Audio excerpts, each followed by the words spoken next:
Hello and welcome back to Chelicious. Ngayon po ay mag-share ako ng napakasarap at pwedeng-pwede natin gamitin para sa ating business. Ang tawag nito ay Choco Bomb. Para sa ating filling, kailangan natin ng 2 can of 370 ml evaporated milk at kailangan rin natin ng 2 cups of condensed milk. Ito po ay para sa ating filling na ilalagay natin sa ating mochi.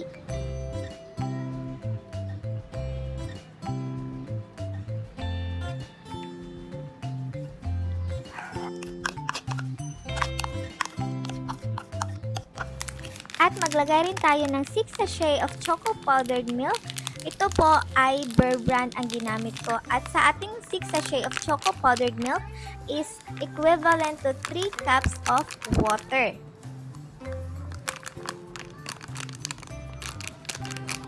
Transfer lang natin to sa malaking lalagyan kasi na lumalabas na ang ating choco milk. So ilagay lang natin ito sa malaking lalagyan at haluin natin ito ng mabuti. Kapag na-dissolve na ng mabuti ang ating choco powdered milk, ilagay na natin ito sa ating iba pang ingredients para haluin ng mabuti. Ilagay natin ito sa ating mixed evaporated milk and condensed milk. Mag-add rin tayo ng 1 cup of cornstarch at haluin lang natin ito ng mabuti hanggang sa mawala na yung buo-buo or lumps.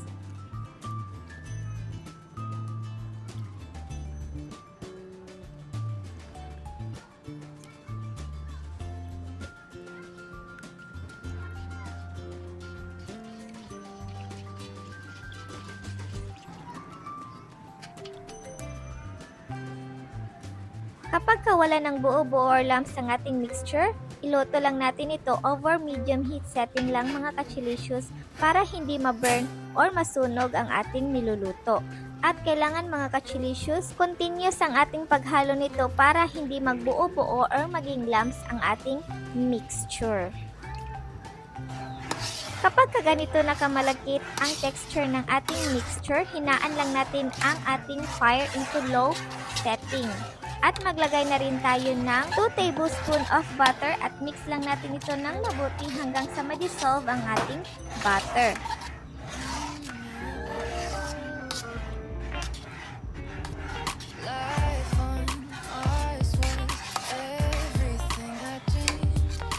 Kapag na-melt na ang ating butter, turn off lang natin ang fire at ilagay natin ito sa malinis na plato or tupperware at set aside lang natin ito.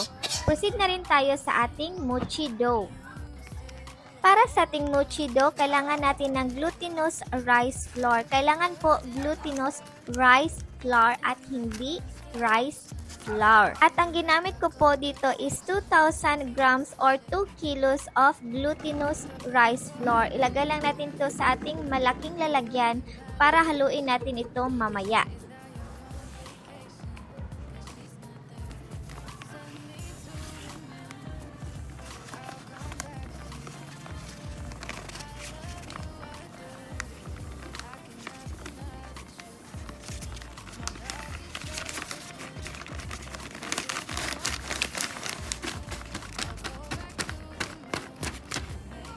Maglagay na rin tayo ng 3 cups of sugar. Ihalo natin ito sa iba pang mga ingredients. 2 tablespoons of salt just to balance the taste of our mochi dough. At maglagay rin tayo ng 2 cups of cornstarch. Mix lang natin ito ng mabuti hanggang sa mag-combine ang ating powdered ingredients. Kapag na-mix na ito ng mabuti, maglagay na rin tayo ng ating wet ingredients katulad ng 4 cans of 370 ml evaporated milk.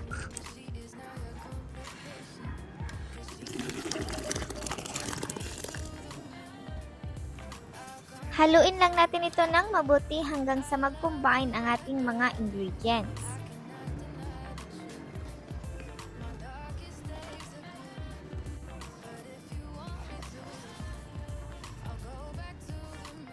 Mag-add rin tayo ng 6 cups of water at mix lang natin ito ng mabuti.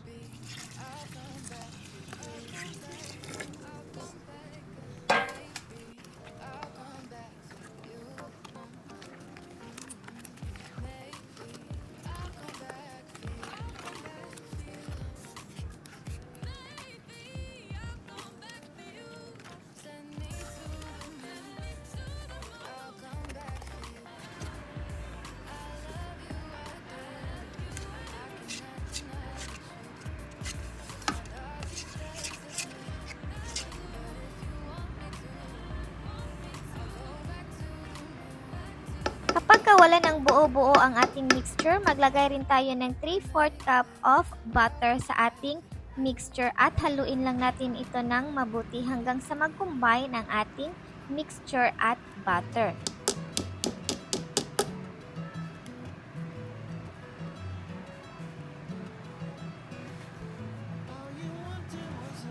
Kapag na-mix na ito ng mabuti, separate lang natin ito into 4. Ako ginawa ko mga ka-Chelicious is 4 kasi nga gusto ko yung colorful. Naglagay ako ng blue color, red, purple, and green. Depende sa inyo kung ano yung available na color sa inyo, pero ang ginawa ko is 4. At haluin lang natin ito ng mabuti hanggang sa mag-combine ang ating coloring.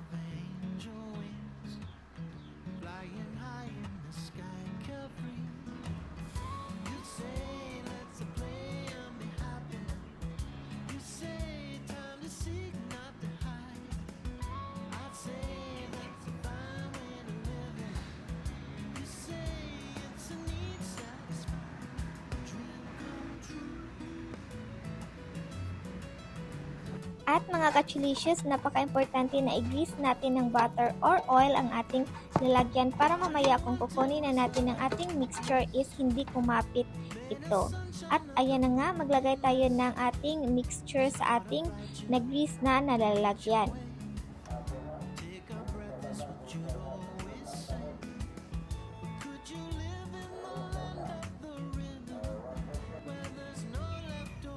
At steam natin ito for about 25 to 30 minutes.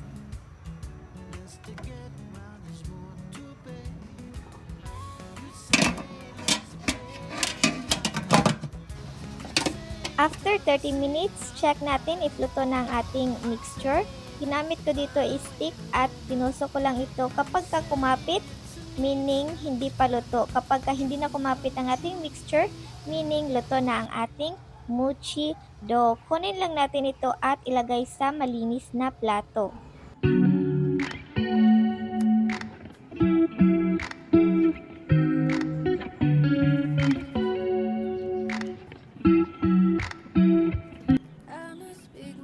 At napaka-importante mga ka-Chelicious na before natin ilagay ito sa ating plato is nag-grease na ito ng butter or oil ang ating plato para hindi dumikit ang ating mixture kasi nga medyo malagkit ang ating mochi dough. At haluin lang natin or tusok-tusokin lang natin ito para lumabas ang init ng ating dough. Kapag ka-carry na natin ang init ng ating mochi dough, massage lang natin ito hanggang sa maging elastic ang ating dough.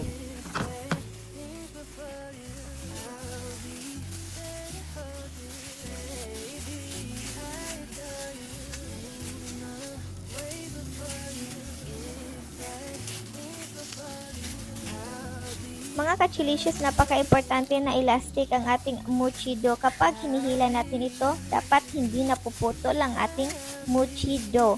Kapag hindi naman napuputol, meaning goods na ito mga ka-Chelicious. At ilagay natin ito sa ating cling wrap. Cover lang natin ito para hindi maging dry ang ating mochi dough. At proceed na tayo sa iba pang colored mochi na sineparate natin kanina. No need to wait, I'm steady, this love affair is in your hands, baby, I adore you. Kapag na-mix na natin lahat ng ating mixture mga ka-Chelicious, ishatiin na natin ito on your desired size.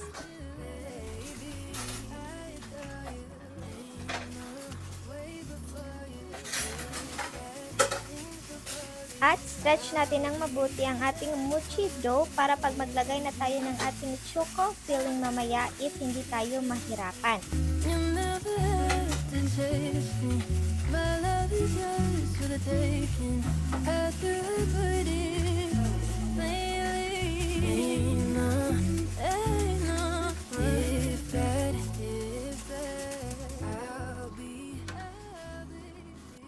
At maglagay na rin tayo ng choco filling sa ating mochi dough. Depende sa inyo kung gaano karami ang inyong ilagay na choco filling. Ako marami-rami ang nilagay ko kasi gusto ko yung marami, pag isang kagat mo lang marami ang choco filling. At make sure na na-cover natin ito ng mabuti para hindi lumabas ang ating choco filling.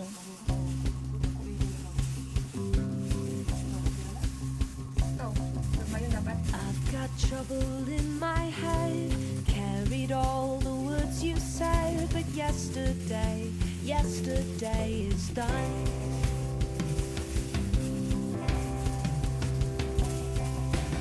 Morning comes and I'm alright. Form lang natin ito at ilagay natin ito sa ating desiccated coconut at mix lang natin ito ng mabuti. Oh, we're living for today, not looking back. At ready to serve and sell na ang ating napakasarap na Choco Bomb. No joke talaga mga ka-Chelicious, napakasarap ng ating Choco Bomb. Para sa complete ingredients mga ka-Chelicious, ilalagay ko ito sa description or sa comment section. Thank you and happy cooking!